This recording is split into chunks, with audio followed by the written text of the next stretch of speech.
feel every single human emotion ever, which after reading this book, the church fathers don't look that Protestant. Hey guys, it's Lizzie. So this has been a super requested video for several years. So I'm finally making it. My top Catholic theology book recommendations that I read to help me become Catholic, or that I've read after, that have enriched my faith and catechized me with so much more spiritual wisdom and apologetics research to be able to understand and defend the faith. I picked my top 20 books and I've organized everything together into an Amazon shop, which I'm going to link below. And I actually make commission based upon every book you buy. So if you hear about a book in this video and then decide a week from now to buy it, come back to the video, click on my link, and that helps donate to my channel. Thank you so much for being here and tuning in to another episode of Lizzie's Answers. Make sure to subscribe to my channel if you are new here. If you are not new here but have not clicked the bell button next to the subscribe button, what are you doing? Make sure to click the bell so that you get notifications every time I upload a new video and every time that I live stream. Also, make sure to be following me on my Instagram and my Twitter. I will update you guys every single day on what I'm doing, and you'll actually get a say in my video content. I do lots of polls on Instagram and Twitter of what videos to make next, especially my Q&A Ask Lizzie video, so definitely be on my social media.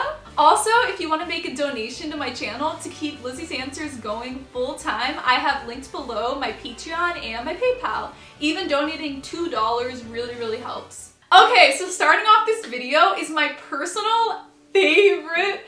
I read this book when I was in RCIA, and it was the most beautiful, heartbreaking, sorrowful, joy, excitement, exhilaration, like every single emotion ever you will feel when reading this book. It is Church History by Eusebius, my favorite book I've ever read. It goes so in depth into the entire early church. This is the history of every single document ever that we have from that time, and it shares all the oral tradition, all the stories of how the apostles died, the early church fathers, the martyrdoms, the heresies, the church debates. It goes into everything, and it really helps you to fall in love with all of the people of the early church.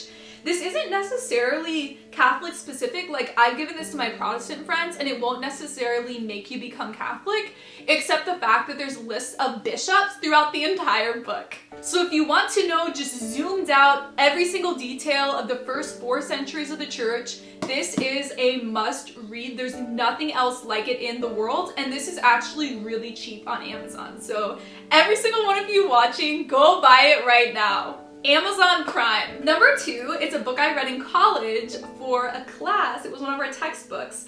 And I didn't realize until later on that a Catholic wrote it, and I was being Catholic indoctrinated in college.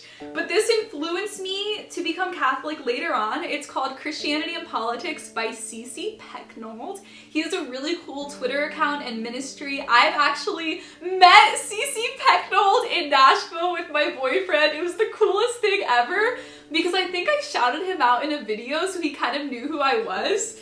And then he tweeted about how he was in Nashville when we were there. It was just so amazing to meet him in person and say, thank you for helping me become Catholic. This is a massive church history book as well, except it goes beyond the early church. It gives so much cultural context to Jesus' ministry. It talks about how politics are intertwined with theology, the church and the state going together. These are my 2 absolute favorite books I have ever read in my entire life, so you definitely need to get both of them. And follow CC Pecknold on Twitter. The next book to read is called The Light of Christ by Thomas Joseph White.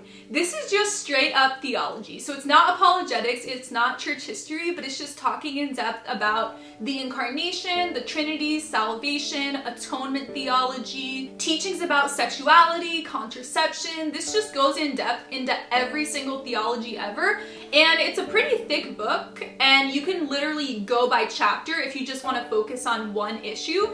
I think it really sums up the faith in such an intricate way and goes into every issue ever that you would think of. This book really helped me become Catholic. It is called Upon This Rock by Stephen Ray. I've actually talked to Stephen Ray on the phone on a radio show. I also thanked him for helping me become Catholic.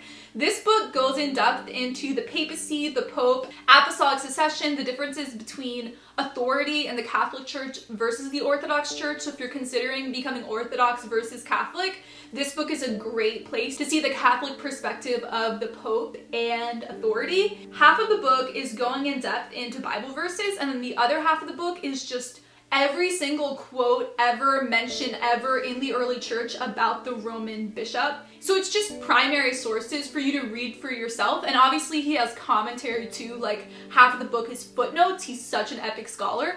But I highly recommend this if you're struggling with the doctrine of the papacy. Number 5, 6, and 7, I'm going to share 3 iconic conversion stories that will inspire you in your progress of faith. Number 1 is one of the most important books in Western civilization, The Confessions by Saint Augustine. He literally created the genre of autobiography. He's one of the doctors of the church. I read this my junior year of college in the same class where we were reading Pecknold. So I was being fed Catholic thinkers by my Catholic convert professor who really helped me become Catholic. Looking back, my whole journey to conversion was very, very gradual through the years. This was the class where I gave up sola scriptura. Like the Eusebius church history, this is not Catholic apologetics. This is more of an emotional encounter with God by one of the greatest Catholic thinkers in the world in all of church history. Number 6 is The Seven-Story Mountain by Thomas Merton. I'm reading this right now. I'm 150 pages in. Thomas Merton is one of the most influential Catholic thinkers, one of the most influential people in the world in the 20th century.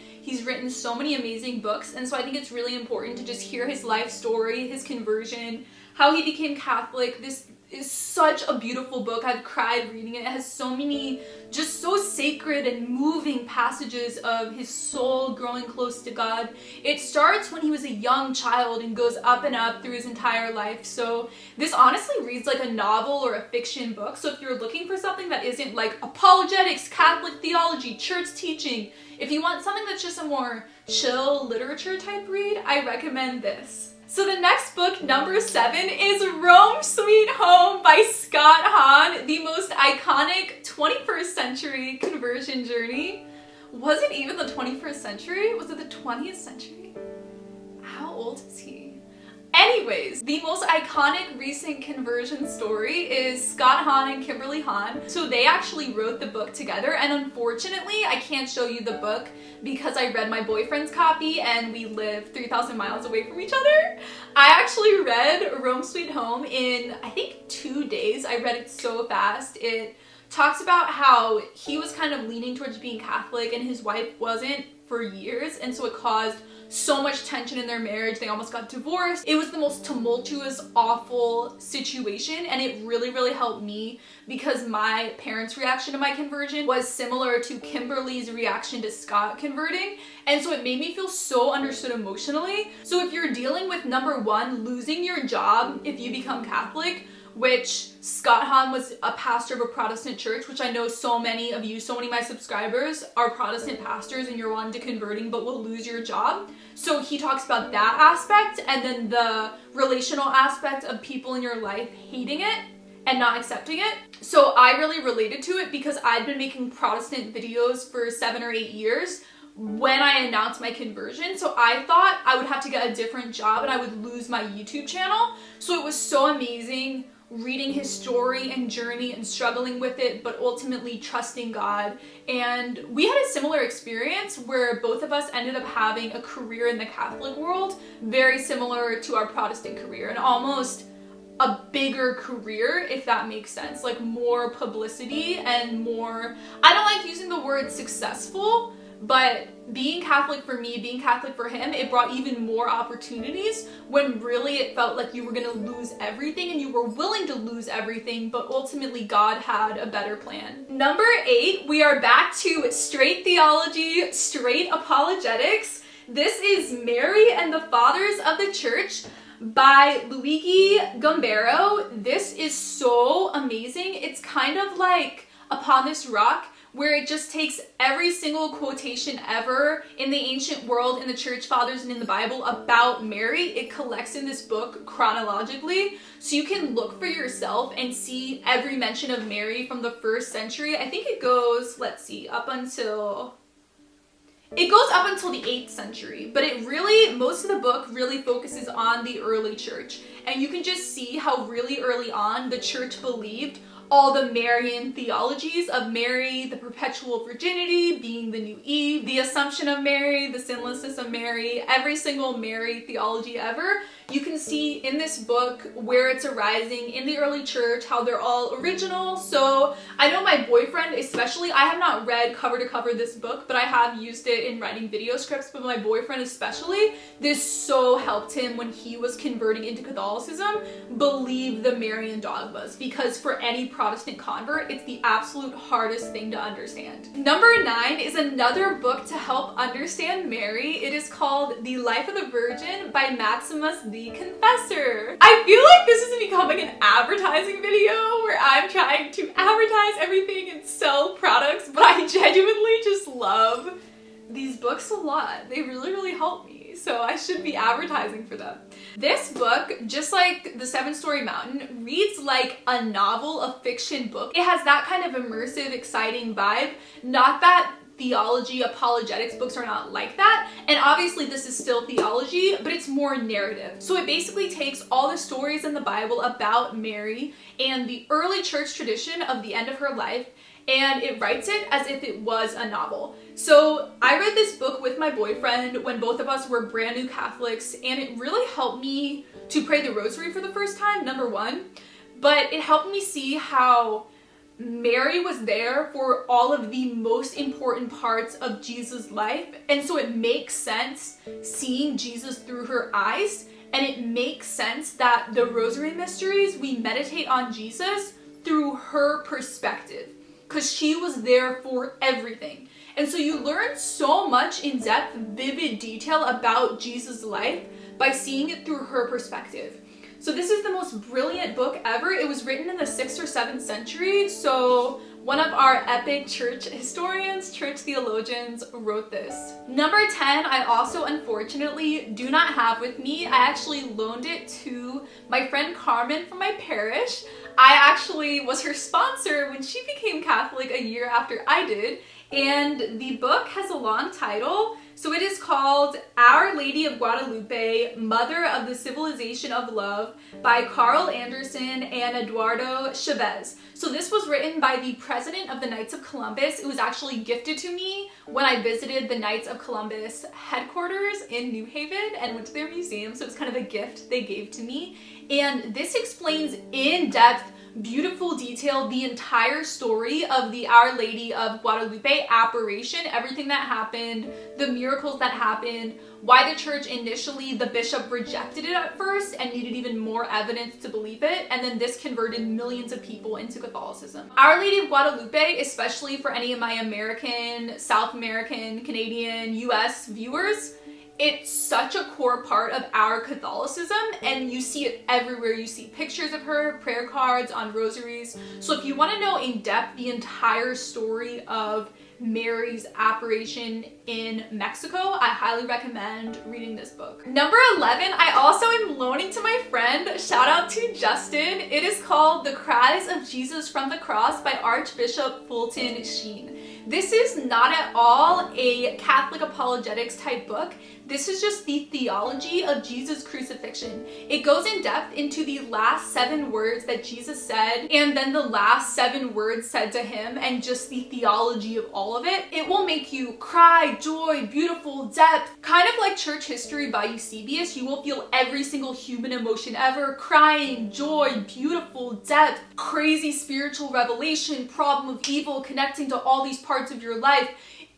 I never even thought that much depth could come out of the crucifixion, and it really helped me because as a convert, it was very jolting seeing a crucifix, often a giant crucifix in the front of every single mass. But this helped me see all of the spiritual depths within that. It's not just an ugly, painful, torturous moment, but there's so much love involved and there's so much deeper spiritual meaning. One of my biggest takeaways was our different reactions to suffering. There was a criminal on his right and a criminal on his left. One of them cursed him, the other begged for his mercy and said, please welcome me into your kingdom. And so we act the same way towards God when we suffer. We can either curse God, blame him, be like, why are you allowing this to happen to me? Or we can bend into God's love and mercy and ask for his help in a time of need. This book, I think, is 400 pages, 300 or 400 pages, but it also reads kind of like a novel, and it's actually an anthology, so it's not a straight up book, but it's different essays put together, organized as if it were a book. So you can kind of, each chapter is almost like 3 or 5 pages. So you can read it slow, you can read out of order. It's just a really chill book. Not chill at all because it's about the crucifixion and so much spiritual depth. I think it would be cool to do as a couples activity or as a family. You could read one chapter every night over dinner. So there's a lot of things you can do with it. Number 12, I cannot find. I don't know where it is. But it's The Interior Castle by Saint Teresa of Avila. This book is about prayer. So if you feel very stagnant in your prayer life and you want to understand more how to grow emotionally, spiritually, physically, intellectually closer to God, if you feel really stagnant and you really want to grow in the emotional, relational connection to God, I feel like me personally, I tend toward the intellectual, combative, apologetics, theology books, but we also need to remember that a lot of theology is like The Cries of Jesus from the Cross or Thomas Merton's conversion story or The Interior Castle, where a lot of things are on an emotional, a soul level. And you need both. You need the intellectual aspect of your faith. You need the heart aspect of your faith. I think my biggest takeaway from her book is dealing with temptation and different levels of closeness to God, different levels of closeness to prayer. She describes, I could cry how beautiful it is remembering back. She describes every single person's soul. It's pure, bright, shining light. God is present so vividly, powerfully in every single person's soul. But then we close our eyes, we cover our ears, we turn our back, and we don't let ourselves be exposed and satiated and warmed up in God's light. And so most people, she argues, don't even enter within the first layer of their soul. So she literally believes there are 7 different layers of your soul. Like you're a castle, there's different rooms surrounding it. Some people have not even crossed the drawbridge to get into any part of the castle. So I hope all of this makes sense, but it's a lot about prayer, a lot about temptation, a lot about our love towards God, a lot about the problem of evil as well, even depression, mental illness. It talks about so many things. So if you feel like you want to understand prayer more, you want to grow closer to God, you want to be challenged in your faith, I highly recommend The Interior Castle. 13, we are back to apologetics. The Fathers Know Best by Jimmy Akin. This book is amazing. It's super similar style to Upon This Rock and Mary and the Fathers of the Church in that it just takes early church quotes and shows you all of the quotes, all of the primary documents. You can read it and then determine for yourself whether or not it looks like the Catholic and Orthodox churches or if it looks Protestant. Which, after reading this book, the church fathers don't look that Protestant. It has an intro part where it gives kind of a paragraph description of a lot of the church fathers. Then by category, it just has quotes in chronological order, starting in the 1st century onward, talking about baptism, original sin, contraception, abortion, confession, priests, the Pope, apostolic succession, every single topic ever of apologetics and theology he talks about in this book. I actually use this book when I'm writing video scripts and I need citations, so I use this book. And I mean, I use all my books in my videos, but when it comes to just pure apologetics, seeing what the early church believed on certain topics, this book is so amazing. Number 14 is a philosophy book, After Virtue by Alistair MacIntyre. So my same Catholic professor who had me read the C.C. Pecknold and Confessions by St. Augustine, he also recommended this book, which I actually read after graduation.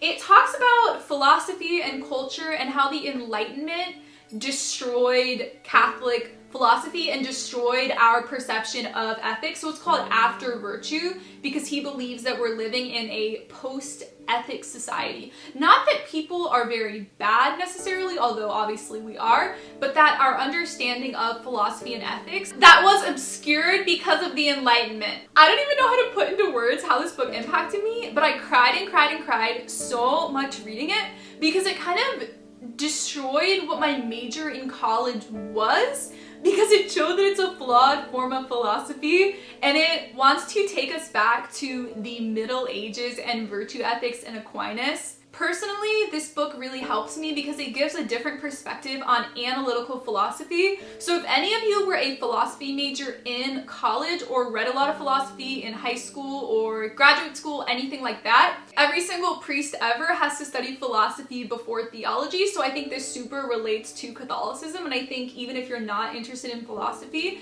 this is a really interesting take on Western culture. Jesus! Number 15 is called Jesus of Nazareth by Ratzinger, who later became Pope Benedict XVI.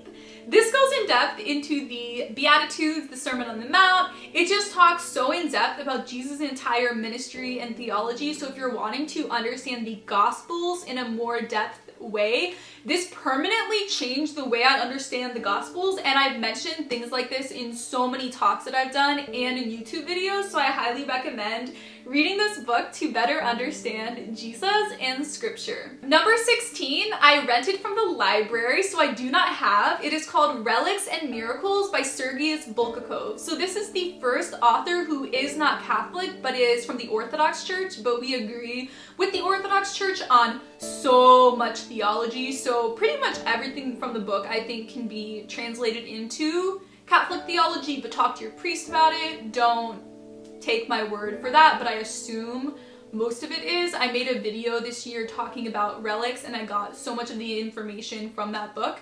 It talks not just about explaining relics, but all of the sacraments, because to understand relics, you have to understand every single sacrament, and Jesus coming into the world to redeem physical matter. So everything we have within a Mass or within Divine Liturgy, we have holy oil, holy water, relics, the Eucharist, we kneel, we have statues, icons, things are blessed by the priest. In Catholicism, we have rosaries. So if you want to understand all of the sacraments really in depth, I highly recommend that book. This is a really short book. I actually have not read it, but Trevor recommends to you guys. It is Credo by Hans von Balthasar. It just goes in depth into our creed and explains every single part of the creed. So if you're wanting to know more in depth what we're saying at Mass, I highly recommend this. Another book by Ratzinger, Pope Benedict XVI. This is called The Spirit of the Liturgy. I honestly have not read this book.